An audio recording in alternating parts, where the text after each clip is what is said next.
All the panelists can come back on screen, and we'll now start with questions and answers from most of the speakers and the panelists. Yeah. Is everyone ready? Just want to make sure. And I have some questions I'd be prepared to ask, and I'm sure the panelists do as well. I really would invite our participants, if you have any questions, to put them in right now, and we can start with you. And Michelle Boyd will be reading your questions. Sure. So one question or a few questions that have come in, and I think this can be directed to any of the panelists, but especially Dinah, Holly, and Anne. Can you give us some examples of what has been done to support teacher social and emotional learning? I can take that. I don't mind taking that question, or at least starting it. The very first thing, we really had to get them to understand what social emotional learning and wellness was. We kind of made this assumption that SEL was this kind of this term that was really easily defined. And so the very first thing that we did was we really spent time talking to teachers about what that actually looks like. What is self-awareness? What is social awareness? What does that actually look like as an adult? And so when they realized that SEL wasn't just skills for students, but these are things that we really work with in our own adult lives. And so that was the very first thing that we did. The second thing that we did, and we really wanted to allow space for our teachers and the staff to really be open and to be transparent and to be honest. And so at faculty meetings, we had, some schools would have circles where they would actually talk about what was going on. And so that really helped really kind of build that community and that sense of equity, that everyone had a voice. And so those are a couple of things that we did to really kind of build on SEL in our district. And Holly, I noticed that you answered the question in the chat box, but did you want to further build on that? Yeah, I can.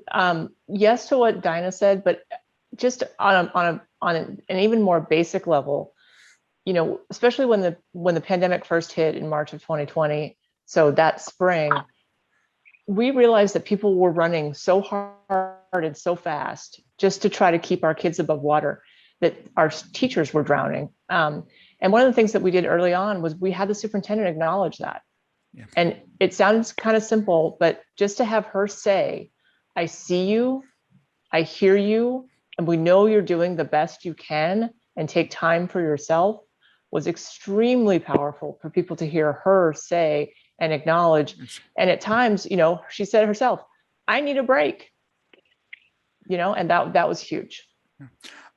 Let me come in and just to reinforce what Holly just said and say that, with colleagues, we have synthesized what we know across multiple districts on the science of learning and development. Again, there are some links already that are references in the text, but usually when people read it, what they say is it's important to center on the whole child. That is a good part of the case, but it's also centering on the whole person who is teaching the whole child and supporting it. It's the parent at home who's a whole person who is dealing with stress. It's the teacher as well. And part of teacher social and emotional competency is not just them learning the skills, as Dinah is telling, it's also what administrators do to create a space where teachers feel safe enough to be able to do things. And that's not easy, particularly when at the same time, one wants to make sure that people are not overly suspending children and so forth. But teachers need to feel that emotional support. I wonder, Anna, did you have anything you wanted to add about the adult social and emotional learning, especially in the context of TVIS and the support that you all provide to Arkansas schools and districts? Right. I mean, just to kind of piggyback off what I said earlier, we really realized, COVID in March of 2020, in April, and every month we do make these opportunities, even now, where we bring together PBIS coaches or administrators that really, want to network and learn from each other. And we all talk about how emotional April's networking session was, because you're right, what Holly said. I mean, there were so many concerns that were just trying to take care of students' basic needs that, they were just being so stretched and worrying about, how they were going to really support students and teachers, and make this big shift. But I think, from our standpoint, that was really what we were most involved in, was just trying to provide these opportunities where they could come together and support each other. And I'll pose another question to Dinah and Holly and then give you all a break, because I know you've been speaking for a while. But in your particular districts, how is your work funded? So our SCW leads, social emotional wellness leads, are funded through our Title IV funds. When we initially started this work, we had zero budget. So, but it has definitely evolved over time. And so, those districts who are saying, well, I don't have the money to do this work, we started with very little funding. And so it can be done if you don't have, large pockets to spend. Same with Highline. There's no external or magical pot of money that came out. It's just using our own funds. And we really, truly, we did the same thing. We started with zero. And over time, like I said, added a cell director, added some behavior specialists, because people started to see the need, and that if you're going to acknowledge this as a need, you got to fund it. Yeah, and building on what you just said, Holly, that I know it is politically hard right now, but if we really apply what we know about how young people learn, and if we think about the implications of the Arkansas study about its impact, doing things so that students want to attend and can attend, doing things so that students are not being suspended, doing things so that they can handle the challenges of academic learning is social, emotional, as well as cognitive. And if we're not providing those supports, our academics will not be successful. So I know that most of us and most of you are in a situation where you're an add-on, that you're looking for a cookie sale to fund it. But this is essential to education. And I say this actually as a former college academic dean who is interested in these issues, not just because of safety and behavior, but because of learning. Can I add something on to that, David? I'm sorry to just go ahead, please. No, yes.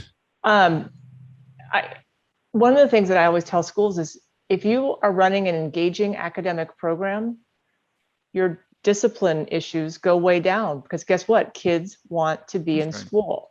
And it's really hard, I think, to get the adults to realize that if you're standing up in front of the classroom and you're talking for 45 minutes, and then you're having kids do silent reading for 10 minutes, they're bored out of their minds. And so really creating that engaging academic program is the way, and extracurriculars, et cetera. A lot of your other problems disappear. Yep. Very important point. And Holly, go ahead, David. No, I just want to say, Holly, there is research to support that. Right. I was going to build on that to say, when we think about the conditions and experiences, especially providing rich and engaging experiences, it made me want to pivot back to the earlier research that Candace spoke about. So I was curious, Candace, if you have thoughts about how can we use findings from studies like yours to really advocate for optimal conditions and experiences for students and improve student outcomes? I'm really grateful for the partnership that the REL facilitates. Dr. Flowers and I do meet regularly, and when we were ready to share these results, the secretary there, Johnny Key, was also involved in just really discussing, what does this mean? What else do we need to know? And we immediately launched into an additional study that focuses on the differences that we see for different student groups, for groups in different regions of the country, the state, for rural students, for students of color, for students with disabilities, and continuing to drill down on the ways that these indicators, predict differences, and that there's disparities in the incidence of an indicator, right? So what does a suspension and expulsion mean for a student of color as compared to a white student? Like, just understanding that and exposing that and talking about it at all levels, I think, is a really important conversation. And I'll say that the administrators in Arkansas have shown up and had a real interest and urge in getting that information. I appreciate that, Candace. And also thinking about how some of these issues perpetuate because we don't have a diversity of voices in the room that are impacting the policies and practices that we see in schools. And Rob, it made me think about some of the points that you were making during your presentation. And I was curious if you have more thoughts you want to share about what does family engagement in the context of addressing school discipline look like? What are effective approaches and practices? And even if you can share some examples of when you've seen it done well and even when you've seen it done not so well. Yeah, sure. The long and short of it is that authentic family engagement and communication, coordination, and collaboration are important, period. So in other words, if you have been intentional about authentic family engagement, and for that matter, student voice, then that puts you in a better position. Going back to everyone's in relationships. So if I have a positive relationship with you, and I know you a little better, I know the school's vision a little better, then if and when a sticky situation comes up, we have something to build upon, as opposed to our only engagements being when something happens, something goes wrong. So we worked very hard. I know, go back to my administration days to work on the proactive communication. We're not talking about PTA rosters. That's not what I mean. That's not my measure for family engagement. You have some very engaged families who are doing working multiple jobs. I know that they're engaged because the way their students engage with us, right? And so, and it really works on being proactive around the communication. You're not going to hear from me as an administrator the first time, when there's a pattern, after patterns persisted. We're going to have some manageable ways for our educators to communicate with you when things first start bubbling up. And it's not just writing a note home and telling on the kids, I'm struggling with this. David's really, really struggling in this way. What are some things that we can do? Here's what you can expect from us. Here's what we're doing around, how to get into MTS and all that. Here's the sports we have available. So you should be aware of those, making them aware and active partners in MTSS. That's another webinar. But also trying to get ahead of it before, a molehill becomes a mountain, and also being transparent about the negative effects, not just for that child, but on his or her learning, his or their learning, but across, learning in general. And that way, again, you have partnership instead of these acrimonious dynamics and these, defensive pieces. You're doing something to my child, and they get to know you and your school's vision. And I used to share with folks all the time. It's like, hey, it's clear.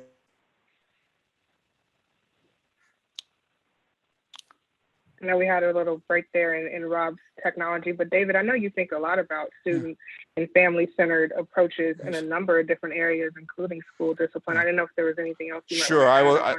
yeah, and in fact, okay, thank you. That actually, Rob talked about before about Cleveland. Let me just add that Cleveland ended up in part transforming its chronic absentee rate when it stopped blaming parents and started to try to collaborate with parents. There is really important work that Lacey Wood, who's on the phone, is on this call, also has done with others, myself included, regarding family-driven approaches that really actively engage parents and family members in a culturally responsive way in what Rob's talking about. And I think Rob's smile indicates he's back on again. Yes, Robert, yes. I don't know if there's anything you want to say to close it out. I was on a roll. Yeah, I was on a roll with talking to myself a little bit. But definitely being proactive and intentional about it, being authentic about it, and avoiding avoidance is another thing.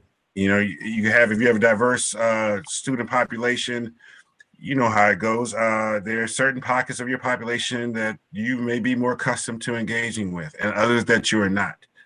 That you may need to build up your cultural competence and work intentionally relationships with those pockets of the students that you're charged with serving. So it doesn't happen without intentionality and planning and consistency.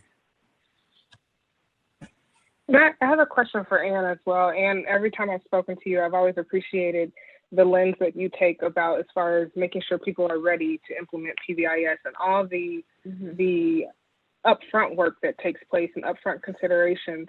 And so Also, the fact that the PBIS Center has worked with a number of different schools and districts, so you've seen a lot across the board. So I'm wondering, in applying positive discipline approaches, of course, we all optimistically are going to strive for success, but I'm curious from your perspective, what are potential challenges or pitfalls that you see that people should keep in mind, and how can they avoid them? Yes, and an example of a district, and they actually did just send me some numbers today that we've worked with in the state that has 25 schools in their district. And, you know, their model, and just to be able to react to some of the pitfalls that they've had in their implementation is because of what they have at the district level and the strength that they've built. They started out with just 5 schools in a feeder pattern that really was just kind of their pilot, their most high need schools in the district. And when a new superintendent came to town, they realized this was, you know, something that needed to go district wide. And it's been such a successful model that a lot of other districts we've been working with were kind of recommending they follow that model, because we really collect staff perception data just on what they really see in terms of systems that are in place, not in place, how big of a priority they really feel in key areas that are not just in the classroom, but school-wide, and supports that students at a high level may need. So before they even start, yes, they're looking at what are some of the strengths that we already have in place that staff recognize and use. And also we just ask a lot of opportunities for staff to say, these are concerns we have.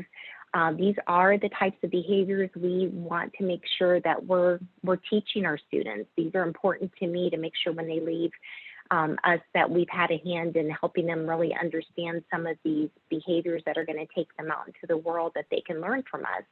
And so we give them a lot of opportunities to collect data at the very beginning, so they're able to see, you know, what really will be the buy-in. Because if we can't help them see, you know, that we maybe have about 80% of our staff that's ready to do this, then maybe it's not the right time. So, you know, we really look at making sure they're going into this with open eyes, and the amount of time, it's very transparent in, you know, what they're really going to be building, because a lot goes into kind of that first year.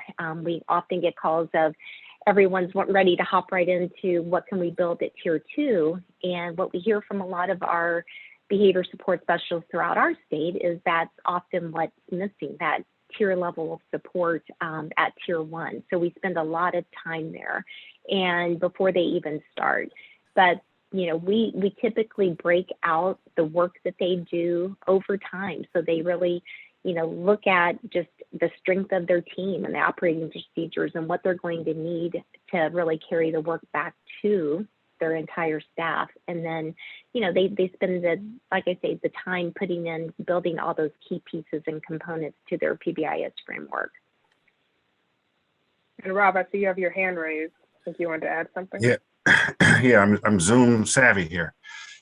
One of the common obstacles to buy-in and implementation fidelity and a lot of other issues is there's never enough PD time.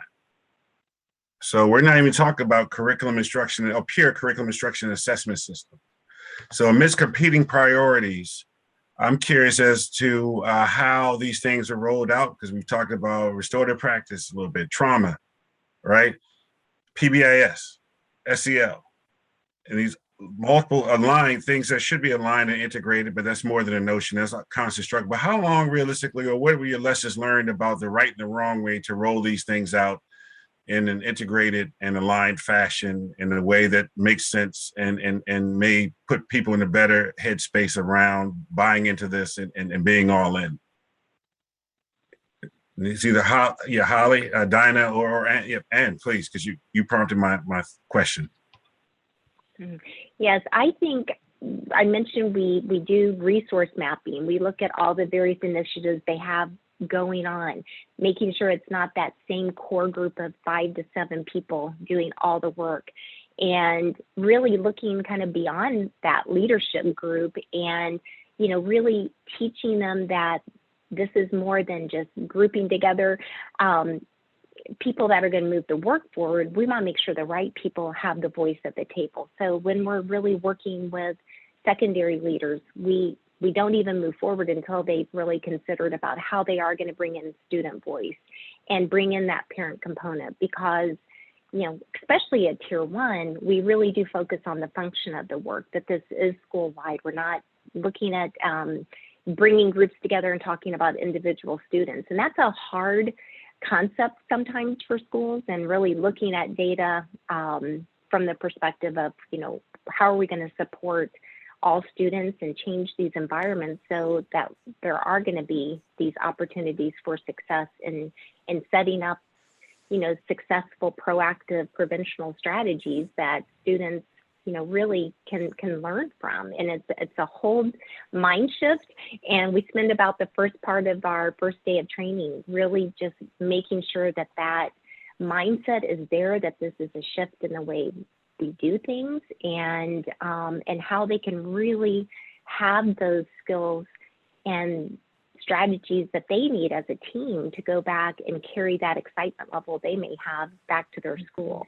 Because that's, you know, we leave them with a lot of work that we say, now go back and talk to your staff about this and make sure that they agree with the way that, you know, you want to teach, and are you really, you know, coming up with ways that you're presenting this in a positive manner rather than punitive. And so we have seen that that is where the districts that are taking the time and doing that are the ones that are continuing to have success.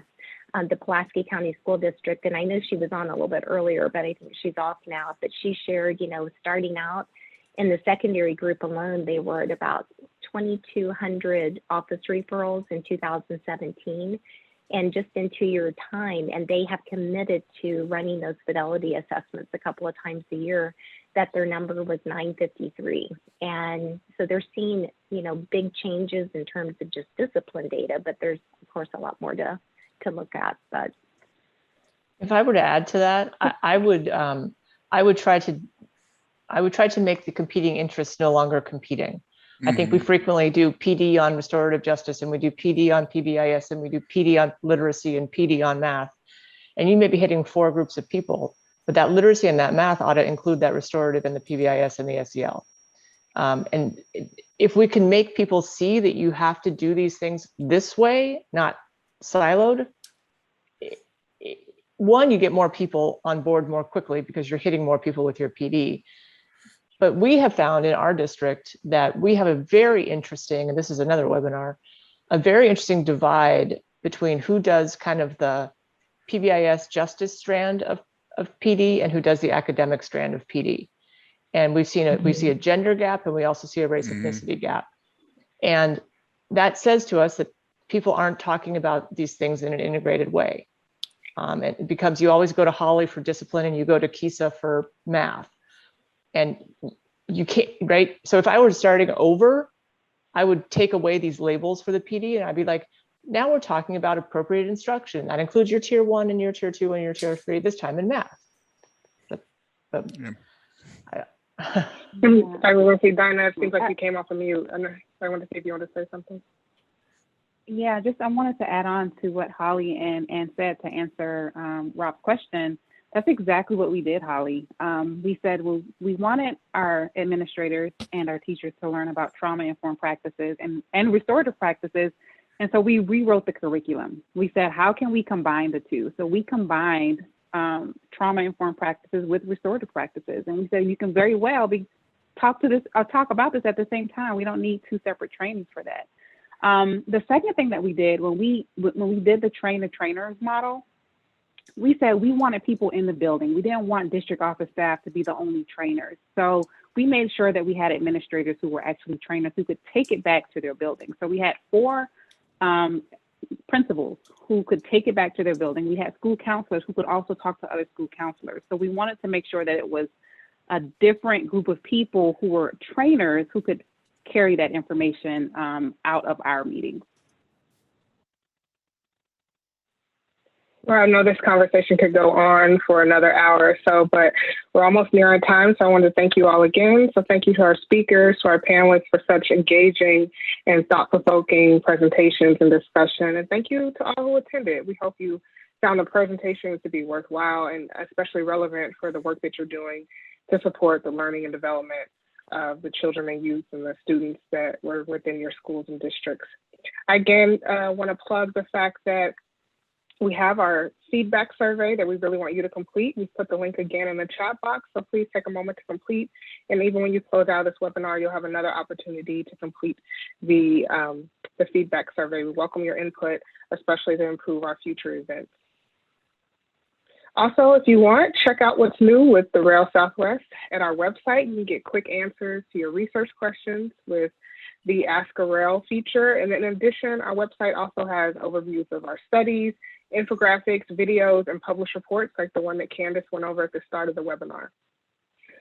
Because we also want you to be able to access the different references and resources that we mentioned throughout the webinar, you can find on the last set of slides all the references that were noted in the presentation and even on the different slides that you saw throughout the webinar. And we'll also make sure we post these slides as part of the archive on the REL Southwest website. So another reason why you should check out our website and be able to access all these great resources.